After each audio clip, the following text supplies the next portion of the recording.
Hey everybody, how you doing out there? Welcome to a new week. This is week 5, and traditionally week 5 would mean that you're doing a midterm test. There are no tests in this class, so you're going to have a heavier load of assignments this week to test your knowledge. So let's get at it. So we're closing out week 4.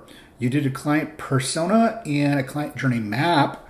I'm really curious how you approach that assignment. It's one of my favorite assignments to look at because they connect. And if you didn't make that bridge, it'll be very complicated for your client to understand. Now, going into week 5, you have 2 assignments. One is building a brand story. It's a brand kit, what we call it, and also KPI analytics. I would be doing you a disservice if we didn't get into some KPIs in this class, because you need to track your KPIs, key performance indicators, to make sure all your marketing efforts are making sense. I mean, you might really like to post and you have a great time doing videos, but are they working? And so what KPIs do is help you drive your marketing voice in the right direction. You also have 2 discussion questions. One is Bridget talking about 2025 trends in marketing. It's a fascinating video. I think you'll enjoy it. And then if you want to be blown away, here is Google Ads. Ccsmw will talk about how to complete a tutorial on Google ad development. It's a really cool video. It's one of my favorites I just found this summer, and I thought I'd add it to the suite of videos we view. Now, building a brand story. This is the brand kit. Things that typically go into a brand kit is target audience, competitor analysis. Look at these items as your target items, and you're going to be building something similar to the examples. The examples are your best guide for this assignment. So these are the examples that I thought were noteworthy. Let's first look at Ruzo's. You've seen some of their work in prior weeks, and it's because they were an extraordinary group. It's taking a little bit to load, but this is the brand kit they put together. So just hang in there for a few more seconds. It's almost done loading, and here it is. Here's, oh, I loaded the wrong item. Sorry, folks, this is not going to help you. So let's back out of here, and let's look at Cascade Direct. I will delete that from your deck, or I'll upload the correct one.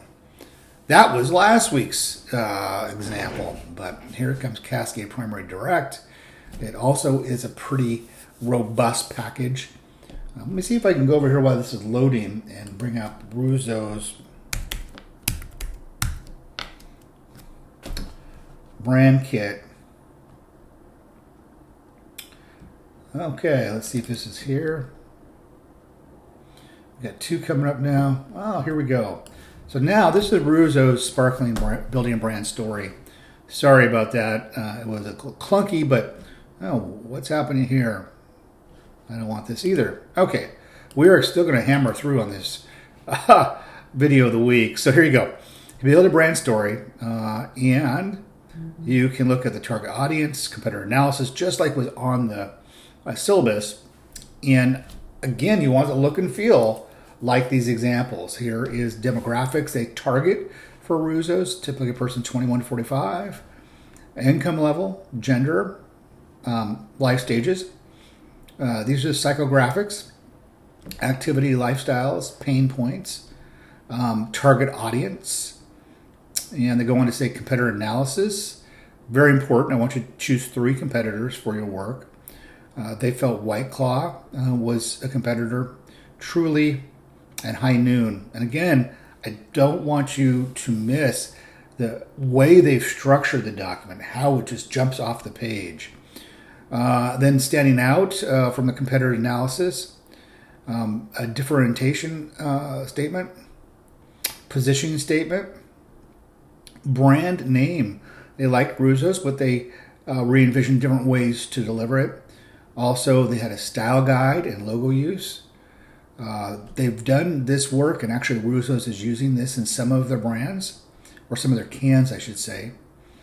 And packaging mock-ups. This is superior. This is very well done. And then the other one just loaded is Cascade Primary, Direct Primary. Completely different. It's not a citrus beverage, but it's a primary care doctor. Here are the different personas. What happened here? Sorry, folks. I just really messed this up for you. That's not what I wanted because this is the client personas again. So let's see if I can do this with direct care. You know what? What I'm going to do is I'm going to reload the right ones, and you'll see them. Sorry about this. It's a little embarrassing. And see if we can get you back on track. Okay, so you get the feel for this. I don't know how that happened. Okay, let's jump out and see if I've made a mess of it with the other examples. The other assignment for the week is your KPI analytics. And here's the framework of the assignment.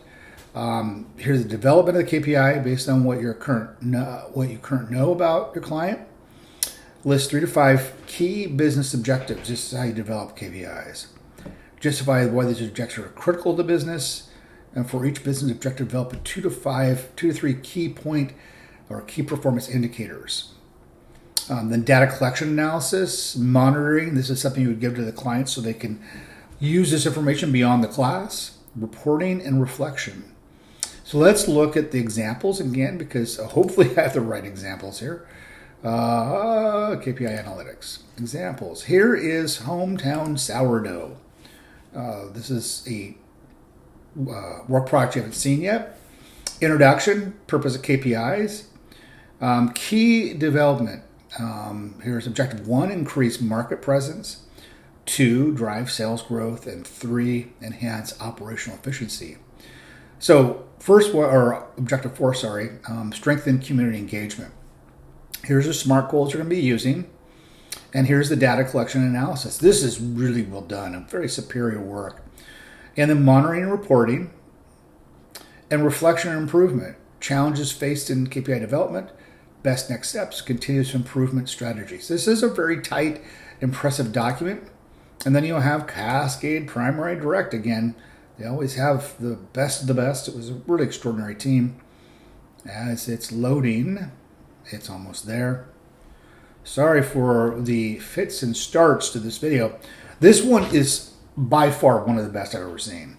KPI analytics. This is the introduction to KPI analytics. Business objectives they chose: increase brand awareness, improve content quality, patient retention, and educating the public of who they are and why they're different than a hospital. And this is the KPI they're using: engage rate, content effectiveness, retention rate, and knowledge improve rate. Data collection and how they're going to collect. This is so well done. And then they go on to say KPI 1, increase brand awareness, realistic targets. If you present this level of work to your client, they are going to be staggered. They probably haven't done this much in-depth assessment of their business, and it'll be so helpful for them. So this is, again, you can see the levels between hometown sourdough to this one. Try to find a place in between, but I will tell you, this work changed the primary care location for Patrick permanently. It was really well done. Okay, so those are the two, and again, that's what you're striving for. If I jump all the way back out here, and for some reason my computer's going slow too. See, everything's falling apart today. If you cruise all the way down here, after week 5, then we get into infographic and brochure development. This is what people think of when they get into marketing. Oh, I'm going to have all the cool graphic designs and posting. Well, the first 5 weeks is behind the scenes, making sure that what you're presenting is something that's likable to a client persona, how you track the journey, making sure then after the fact the right KPIs are being analyzed. But the remaining 5 weeks is where you're doing infographics, brochures. You're going to create a website and a call to action video. So you'll see a difference. And this will be what you probably thought was going to happen more often in this class. Okay, folks, that's everything. If you have any questions or comments or concerns, reach out to me. If not, I will talk to you next